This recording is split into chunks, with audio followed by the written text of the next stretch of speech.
Hello everyone, সবাই কেমন আছেন? আশা করি সবাই ভালো আছেন। তো আজকে বানাবো গন্ডগি ভর্তা। তো প্রথমে গন্ডগিটির একটু সিদ্ধ করে আলুমু,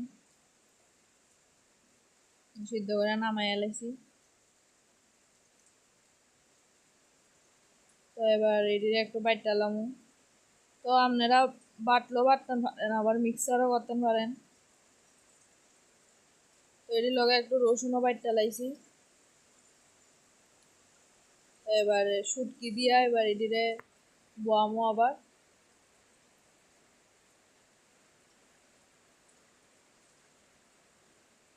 ভর্তাটা ওই বই শুটকি দিয়া, এলাকা শুটকি দিয়া দিলাম।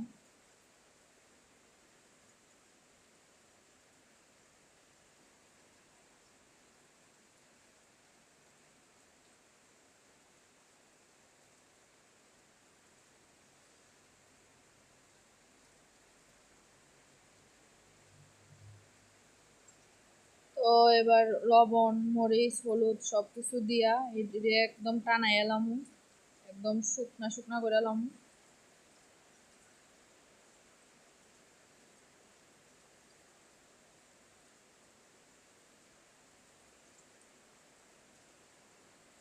তো দেখেন আমার গন্ডগি ভর্তা রেডি।